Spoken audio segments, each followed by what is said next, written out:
El título de la enseñanza de hoy es Resurrección. ¿Qué perderé sin entender? ¿Qué podríamos perder si no entendemos la resurrección?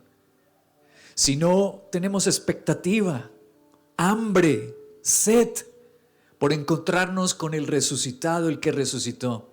¿Qué podríamos perdernos, pastor? Si me voy más bien de viaje, más bien planeo un paseo familiar, ¿me podré perder de algo? Esto te va a estremecer. Cuando no entendemos el primer milagro de Jesucristo acá en la tierra, ¿tú recuerdas cuál fue el primer milagro de Jesucristo en la tierra?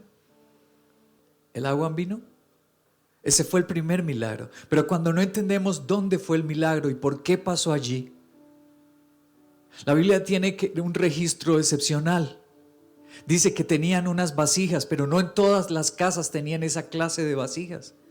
El primer milagro fue en un hogar, pero no de un león libre. En un preciso hogar que estaba haciendo un voto a Dios, un pacto a Dios. ¿Eres un ser humano dispuesto a caminar con Dios bajo pacto, no bajo emociones, sentires o necesidades que solo lo buscas en esos momentos? ¿Estás dispuesto a caminar en un pacto con Dios? Además, ¿manejas esa clase de vasijas? ¿Buscas esa clase de consagración? Porque no fue casualidad que Jesucristo hiciera su primer milagro en esa casa. Una casa que tenía esos elementos. Eso quiso decirnos el Señor, que si nosotros tenemos esa clase de coherencia, si nosotros atesoramos con ese valor la fe, nosotros también estaremos en la mirada de Dios para Él venir y hacer un milagro en nuestras casas. Así debemos entender la resurrección de nuestro Señor. Nuestra expectativa de encontrarnos con Él, con el resucitado.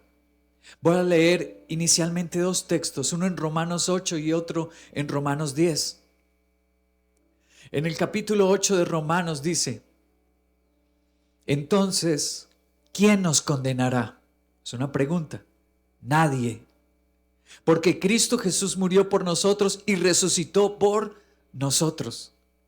Dos veces se menciona al público que va a esta promesa. Dice nosotros. Pero nosotros se refiere a los judíos. ¿Para quién se escribió la carta de los romanos? ¿Para toda la humanidad? ¿O es para los judíos? ¿O era solo para los apóstoles? ¿A qué nosotros se refiere? Si yo no entiendo eso, no tendré la salvación. Porque está empezando diciendo, ¿quién nos condenará? Tú no quieres ser condenado, yo tampoco. Pero Romanos dice que yo debo entender con quién es el encuentro del resucitado. ¿A qué nosotros se refiere? Ahora el capítulo 10 dice: si confiesas con tu boca a Jesús como Señor y crees en tu corazón que Dios lo resucitó entre los muertos, serás salvo. Ahora habla de la fe, ya no habla del público de nosotros, sino habla del requisito para ser perdonado y ser salvado. Y dice creer en el resucitado. ¿Pero creer es un sentimiento? ¿O creer es un pensamiento, es un análisis cognitivo? ¿Qué es creer? Según la Biblia, al creer es una acción. ¿Qué preguntas importantes? Para disfrutar de la gracia, el favor del resucitado. Si yo no comprendo esto, estoy privado del perdón, seré condenado, no tendré quien me perdone. Además, seré privado de la salvación. Romanos 8 y Romanos 10 están diciendo que hay un público para quien el resucitado perdona y quita condenación. Y Romanos 10 dice que hay unas personas que tienen la fe para ser salvadas. Voy a mostrarles un personaje importante que nos muestra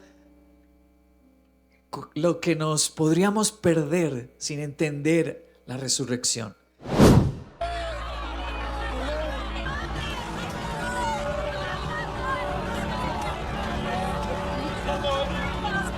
¡Apártense!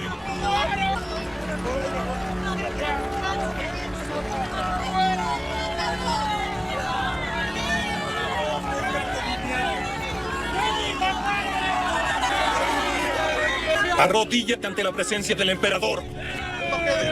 Qué triste fin para aquel que predica la resurrección y la vida eterna. Muerto en el caldero de aceite hirviente. ¿En dónde se escondió tu Cristo? Aquel que opera milagros. Él está conmigo, como siempre. Solamente el Dios verdadero es digno de ser adorado.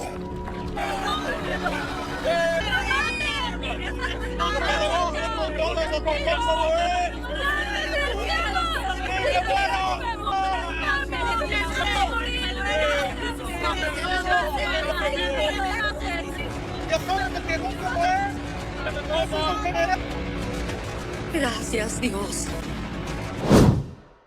Lo que estamos viendo no es un invento, no es una telenovela, no es una película de ficción. Lo que estás viendo está registrado en la historia de Roma. No solo lo sabemos por las sagradas escrituras que Juan sobrevivió, el apóstol.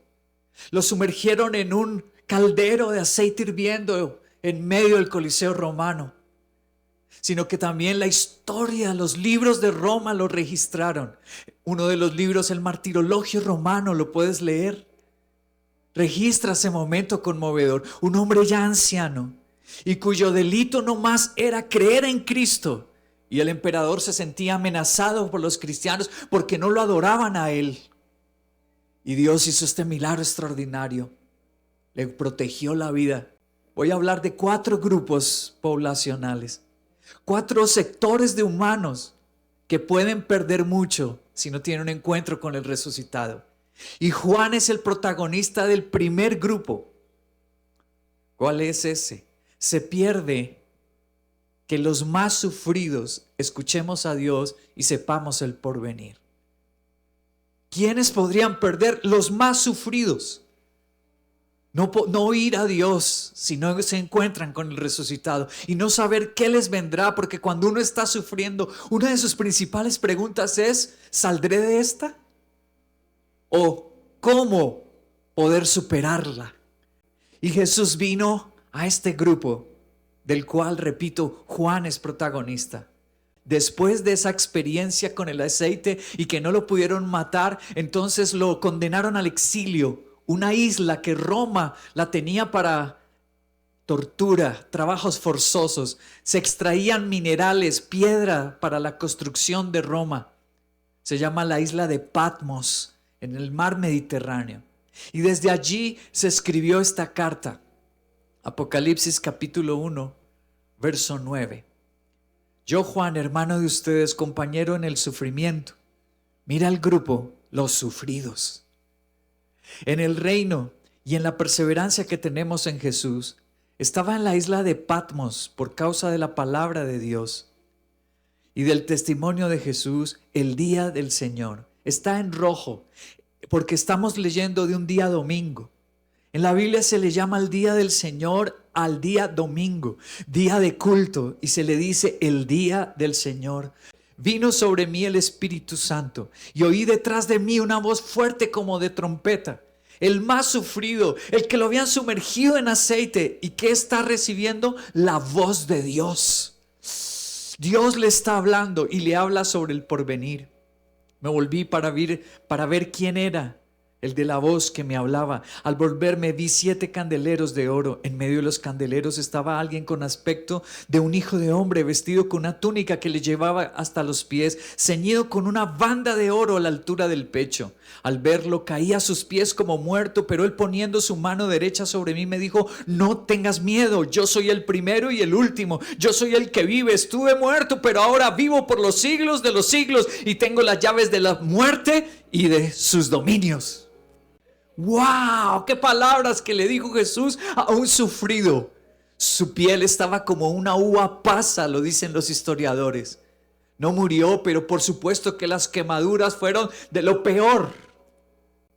Así estaba Juan. Pero cuando Juan guardó el día del Señor, ¿cuántos van a venir a Semana Santa a buscar al Señor? Seguro el Señor te va a hablar a ti que estás sufriendo. A ti que estás necesitado, a ti que tienes las cicatrices, tal vez no en la piel, pero sí en tu alma. Sí en tu corazón tienes heridas, tienes dudas, tienes miedos. Pues el Señor a esos sufridos quiere manifestarse. He estado hablando de un ateo que justamente investigando, un hombre intelectual, periodista del Chicago Tribune y otros diarios de los Estados Unidos, un reconocido hombre ateo.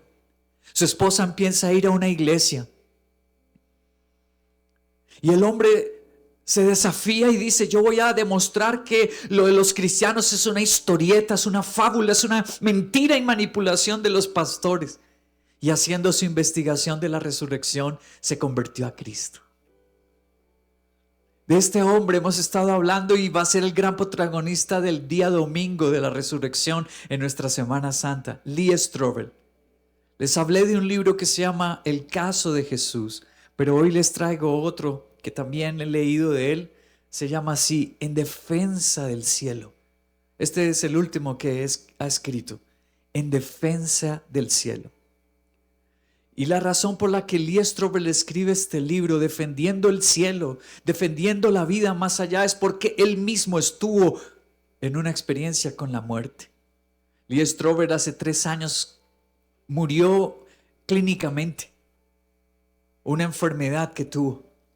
Y tuvo una experiencia con Dios y eso lo llevó a investigar y investigar. Visitó médicos, científicos. ¿Qué pasa cuando una persona muere? ¿Qué sucede más allá? El libro es muy interesante. Lee Strobel dice en la página, voy a leer un momento, capítulo 2, página 32, dice: la verdadera epidemia es el creciente rechazo de una creencia robusta en la existencia de una vida después de la muerte. Esto es lo que está hundiendo a más y más personas en la desesperanza. Escuchar a un exateo, a un hombre intelectual que ha hecho investigación seria, decir estas palabras es muy importante. ¿Por qué sigues sufriendo solo o sola?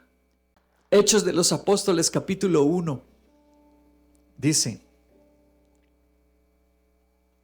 después de padecer la muerte, Jesús se presentó dándoles muchas pruebas convincentes de que estaba vivo. Durante 40 días se les apareció a los apóstoles, les habló acerca del reino de Dios. Entonces los que estaban reunidos con él preguntaron: mira cómo estaban ellos. Ellos estaban preocupados, los empezaron a perseguir, habían asesinado a su maestro. Ellos eran el grupo de los angustiados, de los necesitados. Pero como buscaron al resucitado, como tenían oración y búsqueda del Señor, entonces le pudieron hacer sus preguntas. Y tú también hoy se las puedes hacer, y en Semana Santa. Y él les respondió: no les toca a ustedes conocer la hora ni el momento determinados por la autoridad del Padre, contestó Jesús. Tal vez no obtengas la respuesta que querías, pero vas a obtener la respuesta que necesitas. La respuesta sabia. Él te va a mostrar la ruta. ¿A quiénes? A los más necesitados.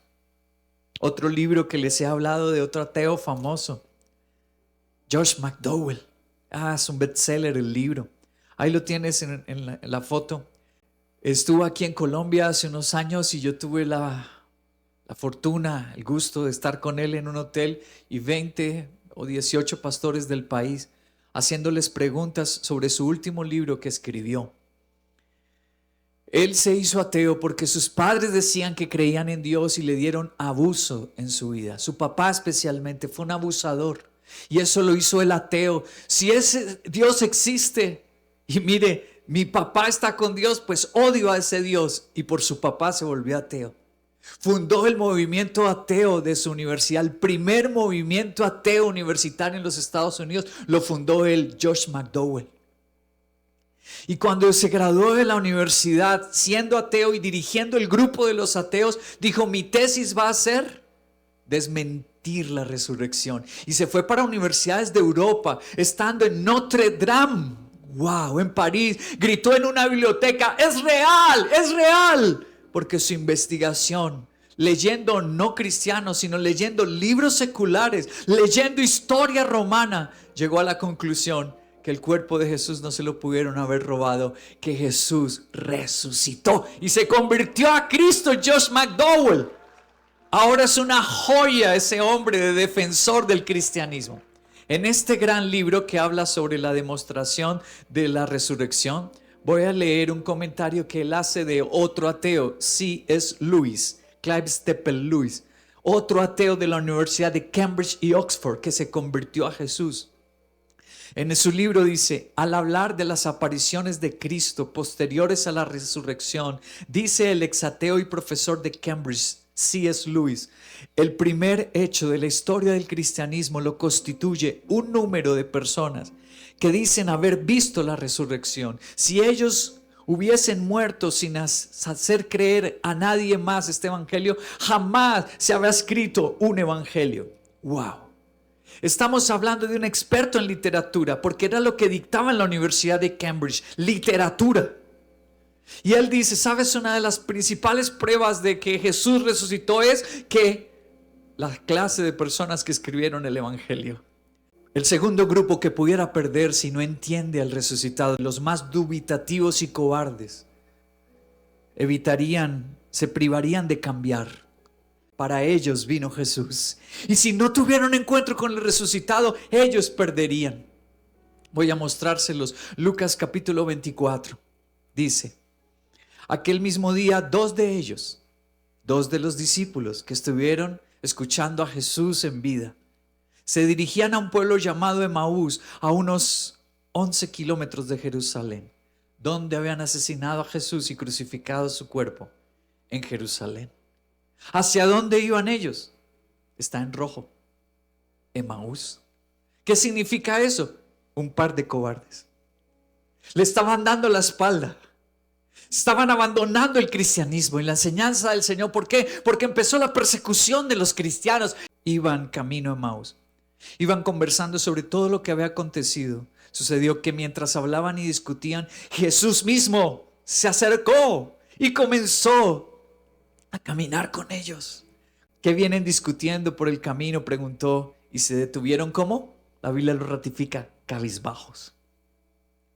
Si tú eres una persona cabizbaja, que con facilidad entras en tristeza, te deprimes fácilmente, entras en ataques de ansiedad con recurrencia, tú más que nadie necesitas un encuentro con el resucitado. Él se acercó a ellos, a los que dudan, a los que están cabizbajos, a los que las cosas no les salen bien, a los que no tienen el valor para tomar una decisión en la vida. A ellos se les aparece nuestro Señor. Ahora los versículos 34 y 35 de ese mismo capítulo, Lucas 24. Es cierto, decían, el Señor ha resucitado. Se ha aparecido a Simón. Los dos por su parte contaron. ¿Qué? ¿Estás leyendo bien? Los que querían huir, esconderse, acobardados, ahora empezaron ¿a qué? Se volvieron los predicadores. Contaron lo que les había sucedido en el camino y cómo habían reconocido a Jesús cuando partió el pan. Gloria a Dios. Los cobardes fueron cambiados, los que dudaban fueron afirmados y ahora pudieron tomar con valentía una decisión. ¡Wow! Enfrentar la vida con valor y fe. ¡Wow! Voy a hablarles de un abogado ahora. Se los presento, del siglo XX, británico. Fue un escéptico del cristianismo, pero se convirtió. Se volvió hasta misionero, fue a otros países predicando de Jesús. Sus libros tomaron tanto valor, de tanta calidad sus investigaciones, que lo volvieron un lord. La reina de Inglaterra lo ordenó como un lord.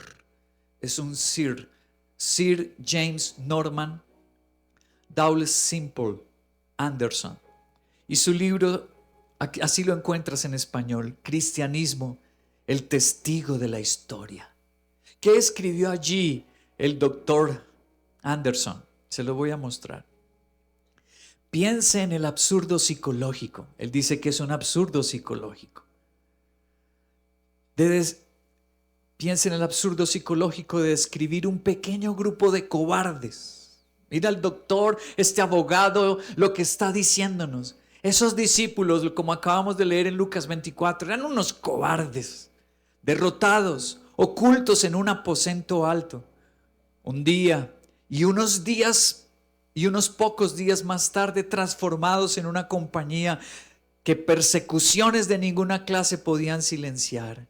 Luego intentar atribuir este dramático cambio a nada más convincente que una miserable invención que ellos estaban tratando de introducir en el mundo. Eso sencillamente no tendría sentido. La gente más cobarde, más dubitativa y afectada, que estaban huyendo y ahora se volvieron los más poderosos predicadores. Los escritores del Evangelio dice, es un absurdo pensar que era una mentira fabricada. Es un absurdo psicológico pensar que ellos se lo inventaron. Es que tuvieron un encuentro sobrenatural. Algo los cambió por dentro y de cobardes se volvieron valientes. Juan capítulo 20. Versículo 27 dice, luego le dijo a Tomás, pon tu dedo aquí. Tomás no era el más valiente, no era el más seguro. De todos los apóstoles, era el más incrédulo. Y el Señor se le apareció y le dijo, pon tu mano aquí, acerca tu mano, métela en mi costado, no seas incrédulo, sino hombre de fe. Señor mío y Dios mío, exclamó Tomás. Y Tomás dio su vida por Jesús, es uno de los mártires. ¿Cómo sucedió eso? Si era el más cobarde, el que más dudas tenía, porque se encontró con el resucitado. Un encuentro con él te cambia la vida.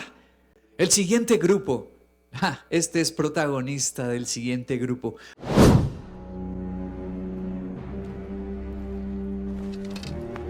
Simón Pedro, que tenía una espada, la desenfundó e hirió al siervo del sumo sacerdote, cortándole la oreja derecha. El siervo se llamaba Malco. Vuelve esa espada a su funda, le ordenó Jesús a Pedro. ¿Acaso no he de beber el trago amargo que el Padre me da a beber?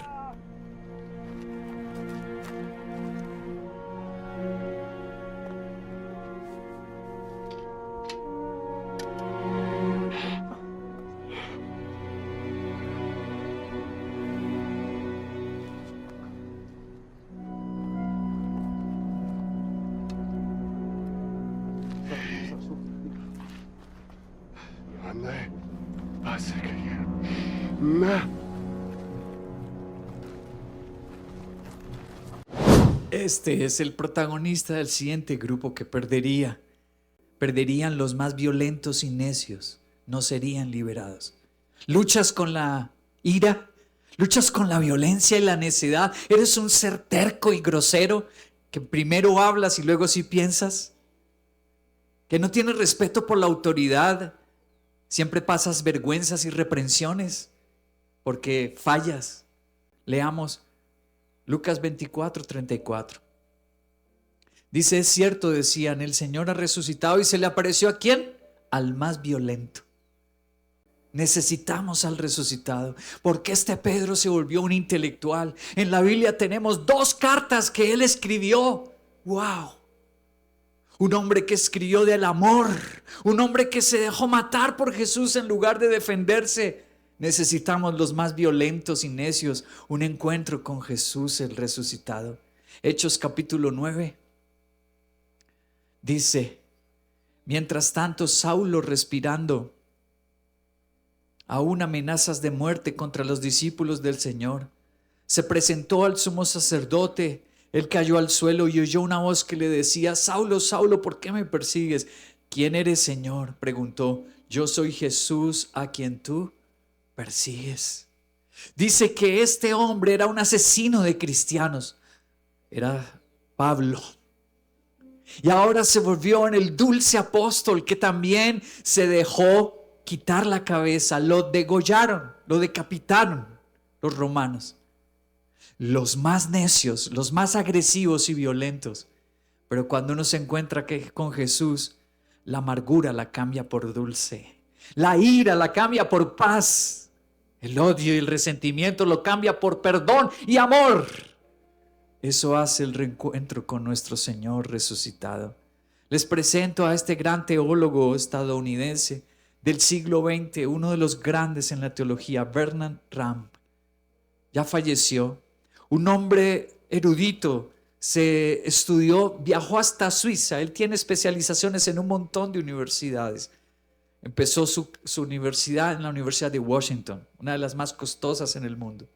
Luego siguió en muchas universidades hasta ir a Europa, fue a Suiza y recibió clases con el gran Karl Barth, uno de los grandes de la teología reformada, Karl Barth. Él en su libro, escribió este libro hermoso, Evidencias Cristianas Protestantes. Y en su libro escribió esto sobre la resurrección. Si no hubo resurrección, los críticos más radicales deberían admitir que Pablo engañó entonces a los apóstoles en lo referente a que Cristo se le apareció. Y ellos a su vez engañaron a Pablo diciéndole que el Cristo resucitado se les había aparecido a ellos. Qué absurdo. Qué difícil es impugnar la evidencia de las epístolas en este punto, cuando tienen una tan firme validación como auténticas. Él era el enemigo, él quería matarlos, Pablo. ¿Por qué ahora se volvió cristiano? Porque dice Jesús se me apareció, tenía que haberlos engañado. Pero si quería matarlos, ¿para qué engañarlos? Y luego ellos tendrían que haberlo engañado a él. Él dice, esto es un absurdo. Las evidencias del conocimiento y la razón nos dejan ver que estos enemigos se volvieron amigos. Fue porque encontraron a Jesús resucitado. Y el último grupo, los que van a perder serían los más segregados y menospreciados, que tengamos oportunidades milagrosas. Mateo capítulo 28, verso 8 y 9. Así las asustadas mujeres se alejaron a toda prisa del sepulcro, pero muy alegres corrieron a dar la noticia a los discípulos. En eso Jesús les salió al encuentro. La saludó, ellas se acercaron y lo abrazaron en sus pies y lo adoraron. Las mujeres. Por supuesto, tú debes estar pensando, es que esas mujeres eran unas santas, eran todas pastoras. Nunca pisaron el mundo, ni siquiera un vinito se tomaron jamás. Eran las más educadas. Te voy a mostrar qué clase de mujeres eran. Marcos nos lo aclara, capítulo 16, verso 9. Cuando Jesús resucitó en la madrugada del primer día de la semana, se apareció primero a María Magdalena, de la que había expulsado, 7 demonios. Jesús se aparece al que nadie quiere, al que todos rechazan, al que se ha equivocado 1000 veces en la vida, al que tiene demonios. Jesús se le aparece. Jesús es para los más segregados y rechazados. Acuérdate de cómo era la condición de las mujeres en esa época. La Mishnah, yo les hablé hace unos días. El libro que recoge las tradiciones y cómo practicaban la religión los judíos, la Mishnah. Y ven a lo que dice de las mujeres: esclavos, paganos emancipados, israelitas marcados con una mancha grave, esclavos del templo, bastardos, hijos de padres desconocidos, jugadores de dados y mujeres no son personas confiables, ni se pueden considerar para dar testimonio. ¡Wow! ¿Cómo trataban la mujer en esa época? Uy, esos benditos judíos, machistas. Pero ¿qué tal los que les gusta lo del mundo, lo del socialismo, lo del comunismo, lo de la filosofía del mundo?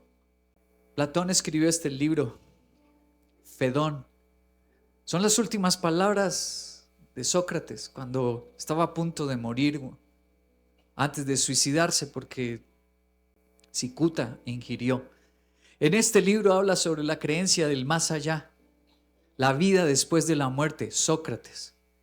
Y le escribió lo siguiente: aquellos que se han entregado a los placeres del cuerpo probablemente vuelvan a nacer en animales. Ellos creían en la reencarnación, que si alguien se había entregado a placeres, había sido malo, reencarnaba en un animal salvaje. Los hombres que vivieron de manera cobarde o injusta en su segunda vida nacen como mujeres.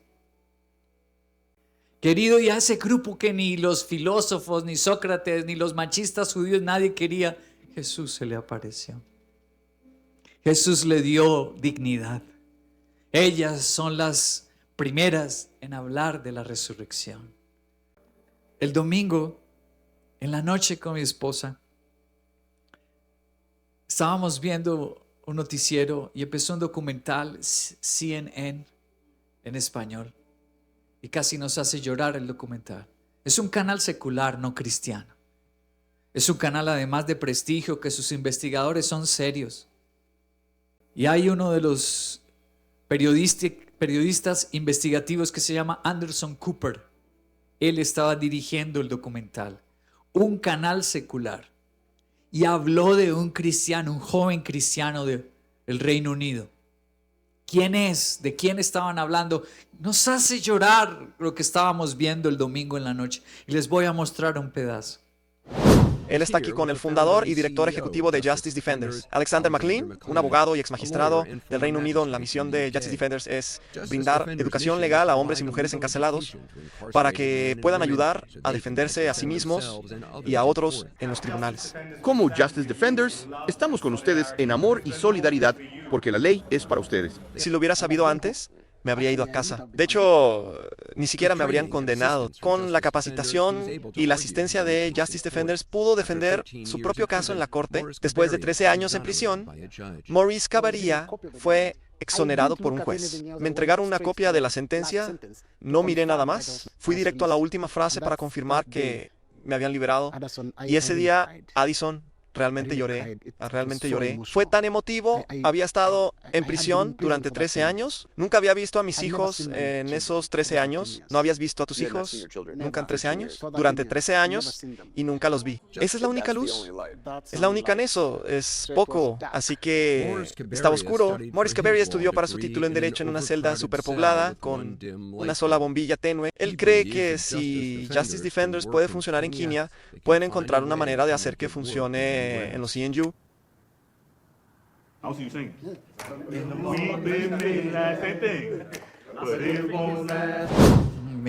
Nos conmovió al extremo con mi esposa. Un canal secular mostrando a un joven cristiano que fue juez en Inglaterra, en Londres, magistrado de la Gran Bretaña. ¡Wow! Y ahora, ¿qué hace ese joven que podía ganar en libras esterlinas, en euros? Pues no te imaginas cuánto gana. Lo vieron ahí, Alexander McLean. ¿Por qué se dedica a pasársela en las cárceles de Kenia, de Uganda? ¿Por qué? Celebrando culto con esa gente miserable. En CNN mostraban a ese hombre alrededor de criminales malolientes, mal vestidos, y ese hombre feliz haciendo su culto. Ese hombre inglés con plata, ex magistrado, ex juez, ¿qué hace allá con esa gente? Consiguió becas en una universidad de Londres y hace que ellos estudien gratis. Los que se convierten a Jesús, los que asisten al culto, les ofrecen gratis que estudien para ser abogados y se puedan defender ellos mismos. Ese hombre que vieron ahí en entrevista, 13 años, nunca había visto a su familia porque lo llevaron a una cárcel al otro lado del mundo y su familia no tenía dinero ni formas de saber dónde estaba él ni ir a visitarlo. 13 años sin ver sus hijos, su esposa, lo habían inculpado falsamente, injustamente, y a través se convirtió a Jesús en la cárcel, empezó a asistir a cultos, lo incluyeron en ese programa Justice Defenders, defensores de la justicia en español, Justice Defenders, y le dieron gratis para que se volviera. Él muestra la celda, tenía que estudiar en la noche de pie, hacinado en una prisión con un bombillo, y le llegaban los libros y él tratando de acercar el libro al bombillo para leer los libros, presentar en los exámenes. Se graduó en la prisión, en la cárcel, y empezó a defender él su caso. Y cuando llegó a la corte a defenderse, le dijeron: pues, ¿usted por qué está aquí? Usted es inocente. Y 13 años había estado allí. Qué cosa tan extraordinaria. Los más marginados, los más segregados, los que no tienen posibilidades. ¿Por qué les está pasando eso? Porque un joven llamado Alexander McLean, que cuando estaba en la universidad lo invitaron a hacer misiones, ir en su iglesia, invitaron para ir un grupo a África a predicar y ayudar a personas en un hospital. Aquí les muestro una entrevista suya. Apareció en la revista Time Alexander McLean como una de las 30 personas menores de 30 años que estaba cambiando el mundo. Esto fue en el 2013 y ya salió en la revista Time porque desde la universidad empezó este ministerio. Estando en la universidad empezó ese ministerio Justice Defenders. Y la revista Time dijo, es uno de los 30 jóvenes que está cambiando el mundo. Esta entrevista, transformación de las cárceles de África, en esta agencia de noticias que le hicieron, dice, al entrar en contacto con los presos, enfermos, muchos ellos, adolescentes, me interesé en visitar la prisión de donde venían. Terminé remodelando el hospital de la cárcel de máxima seguridad de Uganda con la colaboración de los presos y el personal carcelario. En consecuencia, el índice de mortalidad de la cárcel disminuyó de forma considerable. Me pregunté por qué en los países donde hay tantas ONG, tantas pocas de ellas trabajan en las cárceles. Por lo tanto, durante mi segundo año en la universidad, hasta ahora era un estudiante, decidí fundar African Prisons Project, con el objeto de devolver la dignidad y las esperanzas a los hombres, las mujeres y los niños que se encuentran en las cárceles. Les voy a mostrar un culto que está en la cárcel un día de graduación. Han graduado 1,500 abogados presos en esas cárceles. Les voy a mostrar una graduación y un culto donde él está. Sé que somos una comunidad de personas que anhelamos sentirnos parte de algo, ya sea que llevemos juntos muchos años o solo unos momentos. Anhelamos esa sensación de servir juntos, de servir con amor. Pero con resiliencia y compromiso los han superado. Y William Okumu. Así que ahora, ustedes son parte del cambio. Y ese cambio no puede quedarse en el comité, no puede quedarse en prisión. Con su vestido de magistrado, con su peluca de los ingleses, graduando a los presos de abogado. ¿Sabes por qué hacen eso? ¿Sabes por qué razón él hace eso? Si hubiera estado con rumbas, bares, fiestas, buscando novia, no hace eso. Fue porque su iglesia enseñó del resucitado y ese joven Alexander McLean tuvo un encuentro con Jesús. Y porque le enseñaron en su iglesia a servir, servicio. Mira lo que está haciendo, revolucionando las cárceles en África, cambiándole la vida. Ya van 1,500 graduados. Salen de ahí y empiezan a ejercer como abogados en su país. ¡Wow! Impresionante. ¿No les parece impresionante? Muy impresionante. Gloria a Jesús resucitado. Gloria a Jesús el resucitado. Y lo pasó en un canal cristiano. Todo esto se los mostré desde medios seculares, CNN, la revista Time, medios seculares, los del mundo, mostrando el efecto de Jesús cuando un ser humano se encuentra con Él, el resucitado.